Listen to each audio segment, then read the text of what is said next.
Imagine you're walking back to your camp after an exhausting day of hunting. Your spear is still stained with fresh blood. Your family is already expecting dinner. You can almost smell the fire from a distance. Then, something feels wrong. The birds have gone silent.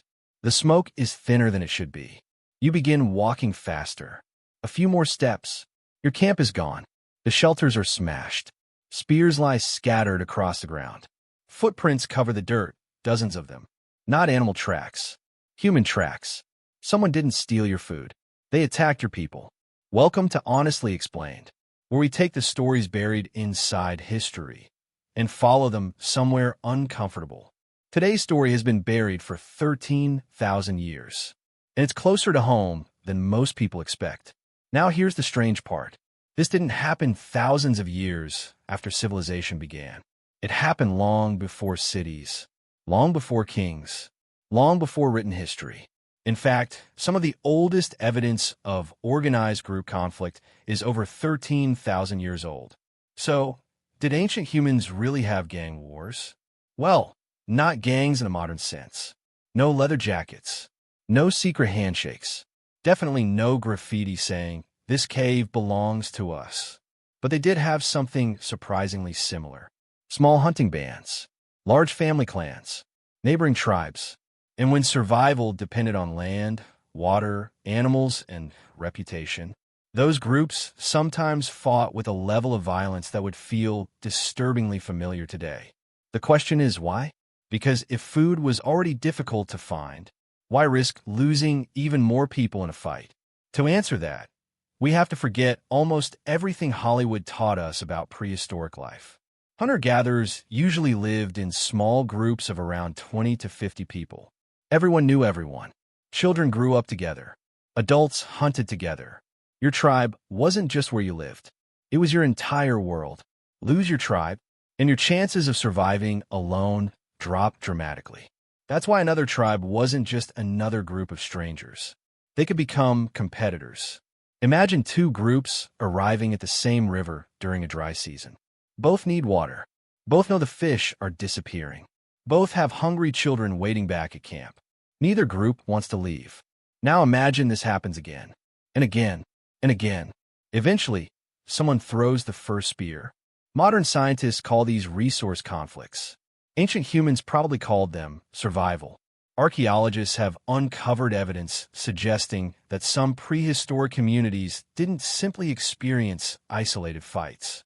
Certain injuries appear again and again across multiple skeletons from the same locations. Arrowheads embedded in bones. Broken skulls caused by heavy clubs. Defensive fractures on forearms. Exactly the kind of injuries people still get today when they raise their arms to block an incoming blow. These aren't the kinds of wounds you'd expect from falling out of a tree. Someone was trying to hurt someone else. One of the most famous examples comes from a site in northern Sudan called Jebel Sahaba. Discovered decades ago, it contained dozens of skeletons dating back roughly 13,000 years. Many still had stone projectile points lodged inside their bones. Some individuals have been struck multiple times.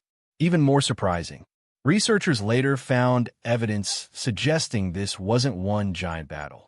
It may have been a series of repeated attacks over time. Almost like two rival groups repeatedly ambushing one another whenever they cross paths.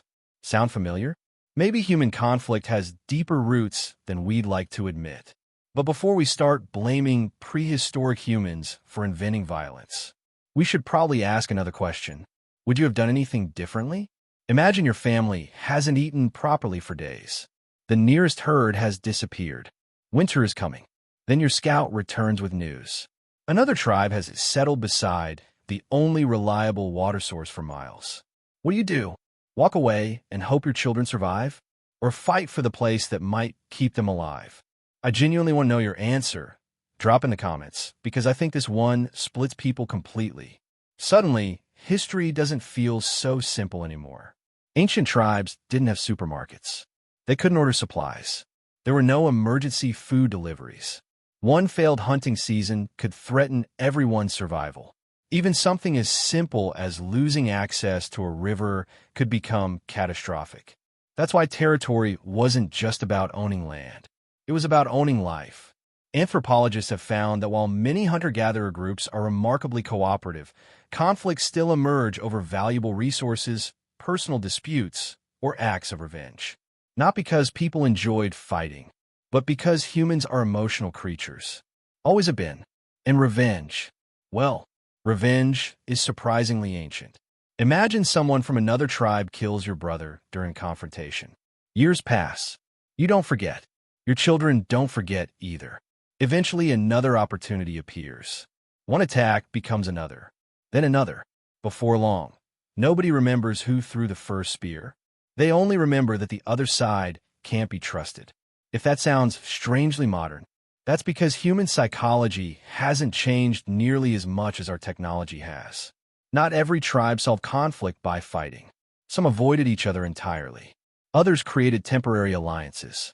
Some exchanged gifts instead of weapons. In other words, ancient humans weren't simply warriors.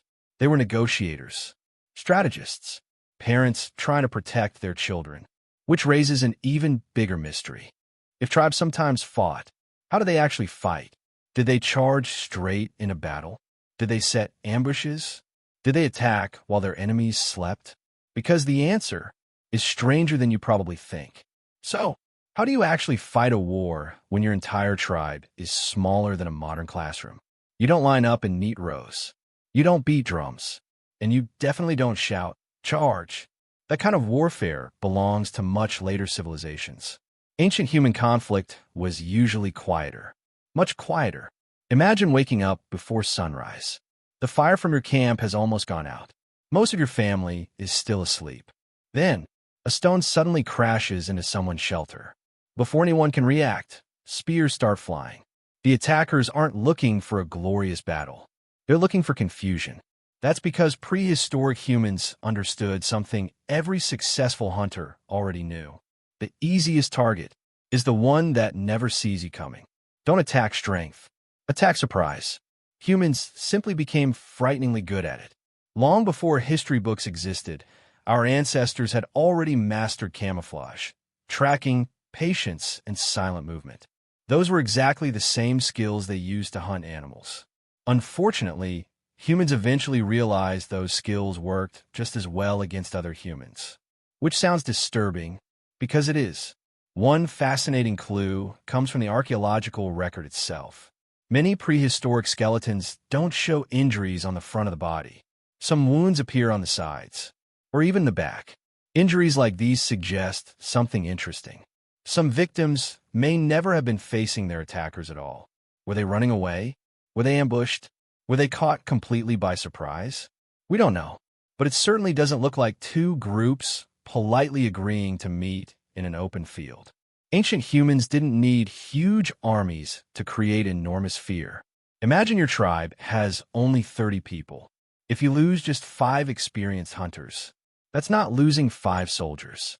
That's losing 5 people who feed everyone else.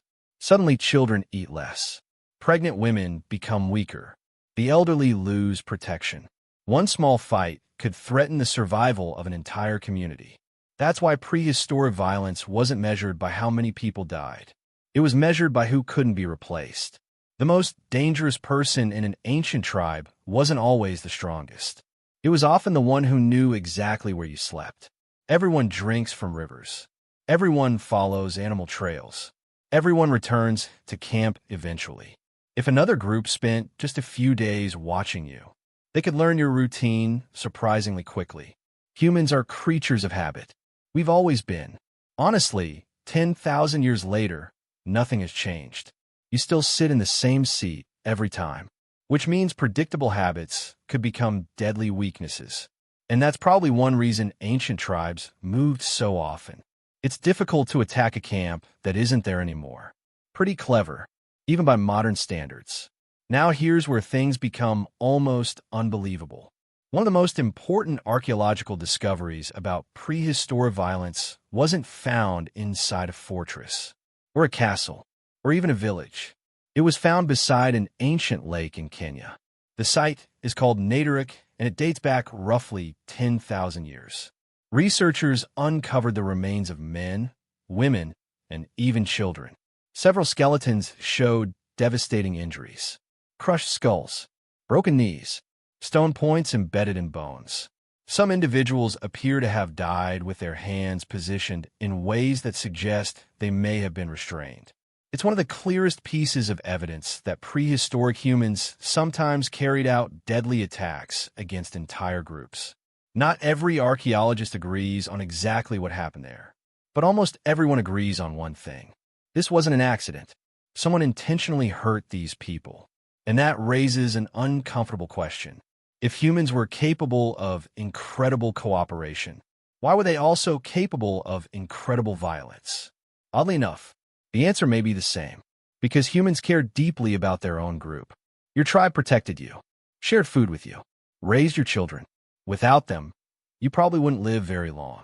So loyalty became one of humanity's greatest strengths. The problem is, strong loyalty often creates strong outsiders. Once another group is viewed as a threat, fear grows surprisingly fast. And fear has a habit of making terrible decisions seem completely reasonable.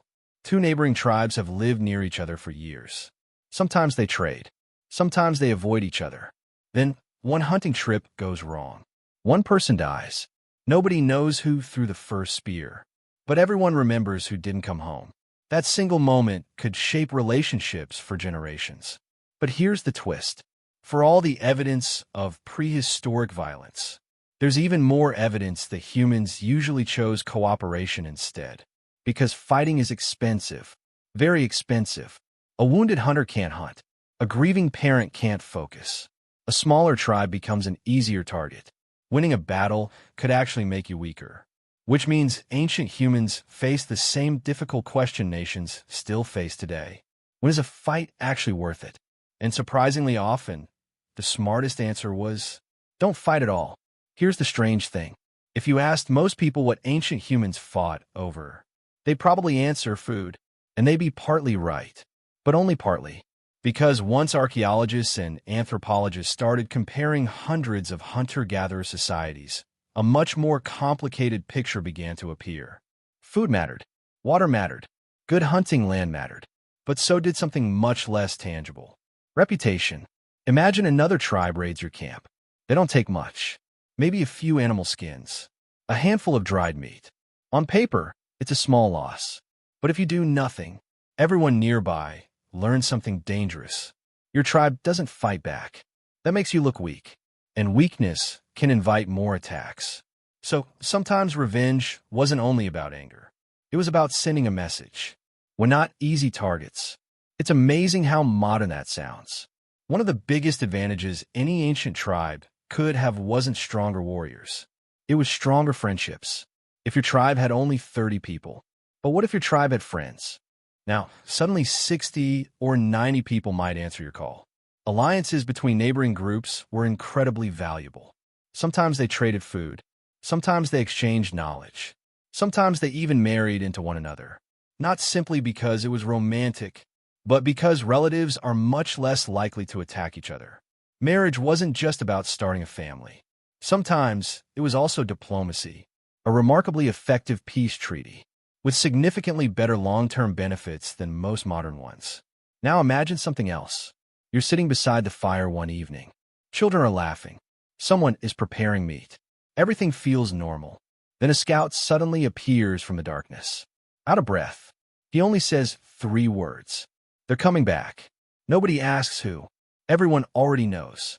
Fear spreads through the camp faster than any wildfire. Not just danger. Possibly the end of everything they've built together. That's one reason archaeologists believe camps were often placed very carefully. High ground gave better visibility. Rivers created natural barriers. Choosing where to sleep wasn't just about comfort. It was a survival decision. Children growing up inside these communities were constantly learning. Not from classrooms. From observation. How to recognize footprints. How to stay quiet.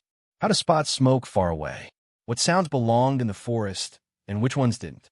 Survival wasn't a single skill. It was an entire way of seeing the world. People often imagine prehistoric humans as endlessly violent, as if every neighboring tribe wanted war every week. But if that were true, humanity probably wouldn't have survived. Cooperation built civilizations. Trust built families. Sharing built communities. Conflict happened, sometimes brutally, but cooperation happened far more often. Because humans didn't become the world's most successful species by fighting everyone. We became successful by knowing exactly when not to fight, and when tribes truly decided to attack. The weapons they used reveal something remarkable. Archaeologists have found evidence of stone-tipped spears and projectile weapons being used in conflict as far back as 80,000 years ago. Simple tools, but in the right hands at the right moment. Devastating. Distance was the advantage. The same principle that let humans outlast animals in a hunt. Let them wound enemies before those enemies could respond. Not because ancient humans were savage, because they were clever. So, did ancient humans really have gang wars? If by gangs, you mean organized criminal groups fighting over city streets. No, but if you mean small, tightly connected groups defending their territory, protecting their families, seeking revenge, and sometimes attacking rival groups, then the answer becomes surprisingly close. Their world wasn't made of concrete. It was made of rivers, forest grasslands, migration routes. Every hill, every watering hole, every hunting ground could decide whether your tribe survived another season. That's why prehistoric conflict wasn't about conquering the world. It was about making sure your own world didn't disappear. Ancient humans weren't naturally peaceful or naturally violent. They were adaptable. When cooperation gave them the best chance to survive, they cooperated. When conflict seemed unavoidable, they fought. The same hands that built shelters also carved spears. Human nature has always contained both compassion and aggression. Not because we're unique, but because survival often demanded both. If prehistoric warfare was so dangerous, why didn't one tribe simply wipe out every neighboring group? Because tomorrow, you might need them. Ancient humans lived in a world where today's rival could become tomorrow's trading partner. Destroying every neighboring group wasn't just cruel. It was usually a terrible survival strategy. Balance mattered more than victory. A lesson some modern governments are still working on. Ancient humans weren't fighting because they wanted history books to remember them. They weren't chasing glory, or medals, or political power. Most were simply trying to make sure their children survived another winter. That doesn't excuse the violence, but it does explain it. Sometimes the hardest part of studying history isn't discovering what happened. It's realizing the people who lived thousands of years ago weren't as different from us as we'd like to believe. They worried about family. They feared losing loved ones. They argued. They forgave. Sometimes they didn't. They formed friendships, made alliances, protected the people they loved, and occasionally, they picked up weapons against people who threatened those lives. The story of prehistoric conflict isn't really about ancient tribes. It's about us. Because buried beneath thousands of years of technology, cities, and civilization, the same human instincts are still there. The desire to belong, the instinct to protect, the fear of losing everything. Maybe that's why discoveries like Jebel Sahaba and Naderic feel so haunting. They don't show us monsters. They show us people. People making impossible decisions in an impossible world. And if there's one final mystery worth thinking about, it's this. Imagine archaeologists uncover your neighborhood 13,000 years from now. No books, no phones, no internet, just bones, broken buildings, and a few scattered tools. What story would they tell about us? Would they see cooperation or conflict? History has a strange way of turning ordinary lives into mysteries. Maybe one day, we'll become one of them. And that's what makes ancient humanity so fascinating. The further back we look, the more we end up seeing ourselves. If ancient humans were already wrestling with conflict, loyalty, and survival 13,000 years ago, which part of that story do you think we've actually left behind? Because the deeper, honestly explained digs into human history, the harder that question becomes to answer.